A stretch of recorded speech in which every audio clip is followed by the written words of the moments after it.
Yo, you guys, this is Blacklist of the Abyss, and you're watching a first impressions video on the first 3 episodes of Parasite. Okay, and I'm enjoying the series so far. I think it's pretty good. It's probably my second favorite anime that's airing right now, right behind Psycho-Pass season 2. Um, I think it's really freaking good. Obviously, it's about parasites. Um, they're these rational creatures that drop down from space. It was like some higher power that did this or something because they were looking down on humans, like literally. I don't mean like figuratively, but I mean literally, like looking down at humans and kind of just deciding to purge them, kind of. just just saying that, just looking out the way humans act and saying, you know what? How about that? All right, and sending down these like little spore things or whatever you want to call them with these parasites inside. All right, and they go and they attach themselves to human. They burrow into humans, reach the brain, and take control of them. Okay, um, and it turns out that some of these parasites actually fail. Like instead of going into a human, we saw the one that went into a dog, and of course we have Migi, who's in the right hand. Shinichi was able to block the path to his brain by using his freaking like earbud cord and stuff. Um, so Migi's stuck in the hand now. Migi matured inside the hand rather than in the brain. That would be the proper way to say it. But we learned that these parasites are a cannibalistic type of species because it doesn't matter what. Because originally you would think that it didn't matter what organism they had taken over, they would just eat humans. But that's not the case, because the dog only ate dog. The humans only eat humans, so they specifically are cannibalistic in the sense that they eat whatever species they took over, or whatever their host species is. Okay, um, and Shinichi finds this incredibly disheartening. He does not like the idea of humans being eaten at all. And Migi doesn't really understand this because Migi and the rest of the parasites, they only care about their survival. That's it. Like, it doesn't matter if other parasites die, doesn't matter if other humans die, doesn't matter if other animals die, doesn't matter if anyone else dies. All they care about is survival. Migi even went as far as saying that he could blind Shinichi, take his speech and his other senses, just to prevent Shinichi from going to the hospital with the police or something, getting him cut off or some crap like that. Okay, like Migi literally does not care about Shinichi. The only reason he cares about Shinichi being alive is so that he himself can live, because he doesn't need to feast off of other people. He gets nutrients naturally from Shinichi's body. Okay, so he really does not care about Shinichi at all. He's perfectly rational, and he only does what he needs to do in order to survive. And so he only keeps Shinichi alive because he needs Shinichi to be alive in order to stay alive himself. Um, so yeah, one of these parasites, they actually have the ability to sense each other, which is interesting. That keeps it interesting because that whenever a threat is coming, they will know. We've seen this every episode so far. Miki sensing that um, one of the other parasites is near. All right, and usually, from what we've seen so far, they've just fought and killed each other, with the exception of episode 3, um, which do they? I guess they see each other's threat, because I think they can kind of not just sense the person's position there, but they can kind of sense feelings as well, like on some Naruto chakra mode crap. Okay, because Migi sensed the feelings of suspicion that the dog parasite had. All right, and Migi again in episode 3 was able to predict that the person attacking the school was in fact A-san. All right, for lack of a better term, because he doesn't really have an actual name. Tommy just said A-san, all right, or Asan or whatever. I'll just call him A, like the dude from Naruto, A. Yeah, so he was able to sense that it probably was A, which probably has to do with the feelings of suspicion that A had as he was leaving the cafe or wherever it is they were. All right, so that's just one of their abilities. They're two of their abilities. They're able to sense each other's locations and each other's feelings to a certain extent. Okay, they can also transform themselves as well. Okay, we've seen them transform their faces before. Right, we've seen Migi transform in general. I was going to say transform his hand, but Migi is a hand, so he can just transform himself in general. The others have done this as well. Um, we've seen the one dude like 3 minutes or so into the first episode just alter his face. It was all discolored and stuff too. It was discolored, and then he like transformed and it was all one color again. Okay, so we saw that they have the ability to transform, and that's just another one of their abilities. Do they have more abilities? Who knows? We'll find out later on. But that's all we know about their abilities for now. And speaking of discoverations, all right, one theory I have is that Shinichi's mom is one of the parasites. Either she is one or she will become one in the future. Okay, but I think she's one right now.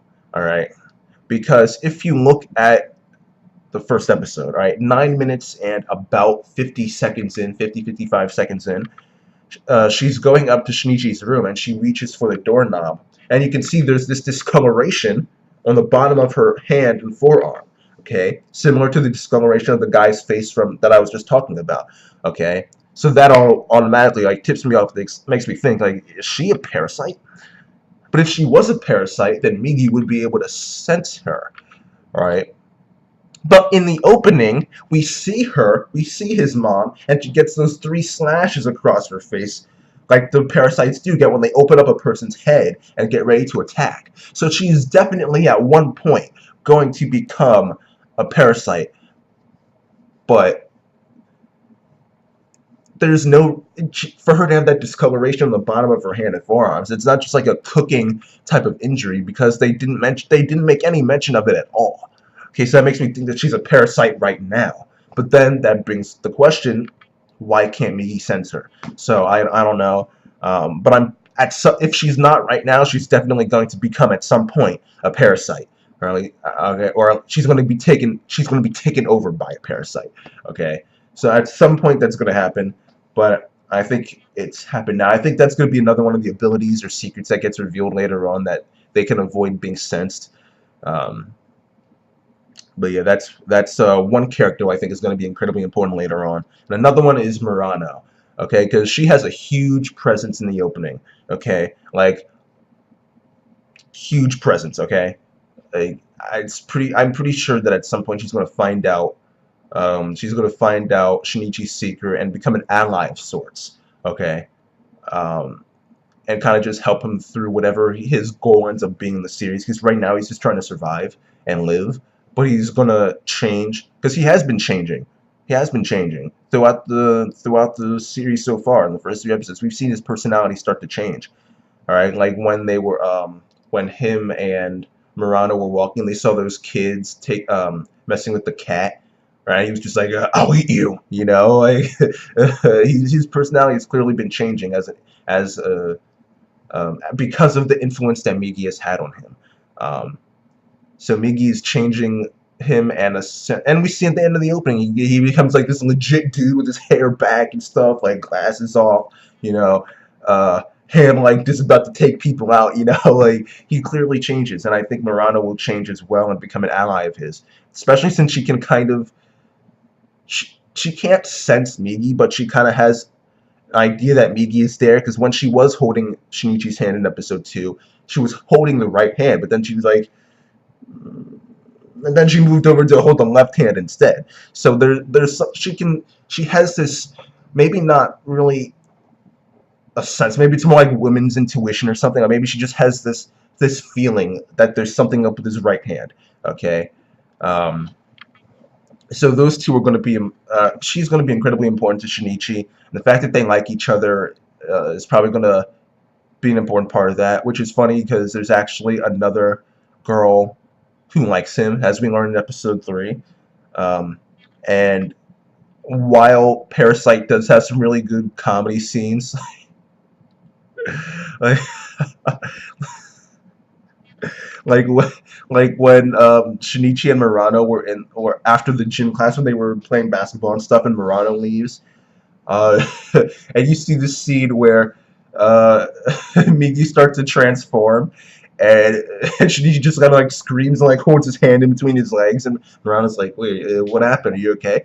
A lot of people might not have picked that up, but Migi actually transformed into a penis, which was hilarious because he's kind of just saying like, "Hey, Shinichi, you want to mate with that girl, don't you?" And then, and then later in the bathroom scene, or maybe it was before that, I don't remember. But there's the bathroom scene where where, where Migi's like, "Let me try and cause an erection in this organ," and then he's just like starts moving back and forth. He's like, "Oh no, stop!" It was funny. The dude like walks by and he's like, "Why are you talking to your Johnson for?" Like that was funny. So there is comedy in Parasite, some real good comedy, but it doesn't strike me as a series that would create another love interest for Shinichi for the sole purpose of having it be for comedy. So I think that that other girl is going to be relevant in some way, shape, or form. All right. But another concept that gets introduced is the concept of switching bodies. All right, as far as the parasites go, because the one dude in episode 2 that Migi took out cut off his own arm and says, "Hey, you can actually go from that body to this body. If we have two parasites in one body, we can live for another 140 years, which is more than you can say being with that kid over there while he still has control over you." Okay, and Migi, of course, like we said, like we established before, he doesn't care about Shinichi. He only cares about surviving, and he needs Shinichi to be alive in order to survive. But if he finds that Shinichi, he has less of a chance of surviving with Shinichi than he does with this other dude, then he would just kill Shinichi and go over to this other dude. The only reason he didn't is because he wasn't sure if that would actually work. Okay, so he would essentially be risking suicide, and that's just not a decision he wants to make because he cares more about his own survival than anything. So he's not going to risk his own life just to improve a situation that might actually kill him in the end. Okay, so that's that. One thing I want to mention are the changes from the manga. I've read the first 2 chapters of the manga, and Shinichi in the manga was not this glasses wearing, boob grabbing loser of a nerd. Like they made him much more loser like, probably in order to reach those otaku in Japan who like that kind of thing. Also, the manga was made in the 80s, so there were no smartphones or anything like that. So they added technology into this, right? And of course, and they changed some of the timing and the locations of some of these jokes as well, like the penis hand thing and talking to your Johnson crap. Like that stuff actually happened in like chapters 1 and 2, but we didn't get that until like episode 2, and when we should have gotten it in episode 1, which is when the other stuff from chapters 1 and 2 were adapted. So. Some of the things have changed, but I'm still enjoying the anime nonetheless. Um, there were some scenes that were taken out too, and some scenes that were altered. Like for instance, because of the smartphone, when Shinichi was on his smartphone, and the teacher went up to him, in reality, what really happened in the manga is that the teacher was up at the board and threw chalk at him. All right, and then then Migi grabbed the chalk. Right, that's what really happened. And it was going to show you like how awesome Migi is. And there was also a scene where Shinichi was getting beaten up by these delinquents, and Migi just beat all of them up. All right, so there are some scenes that are taken out, but still, I'm enjoying the anime. Um, and yeah, episode 3 comes around. We see Tami Ryoko come in. She wants to blend into society. All right, so that's interesting. That's the first case that we've seen like that, where she actually is not interested in just killing, eating. All right, she wants to gather data on Shinichi as well because he's the first case of this kind that she's seen where the parasite didn't mature in the brain and matured in another part of the body. And also, she's interested in planning for the future, which I don't know what that exactly means, but she's interested in planning for the future. Yeah.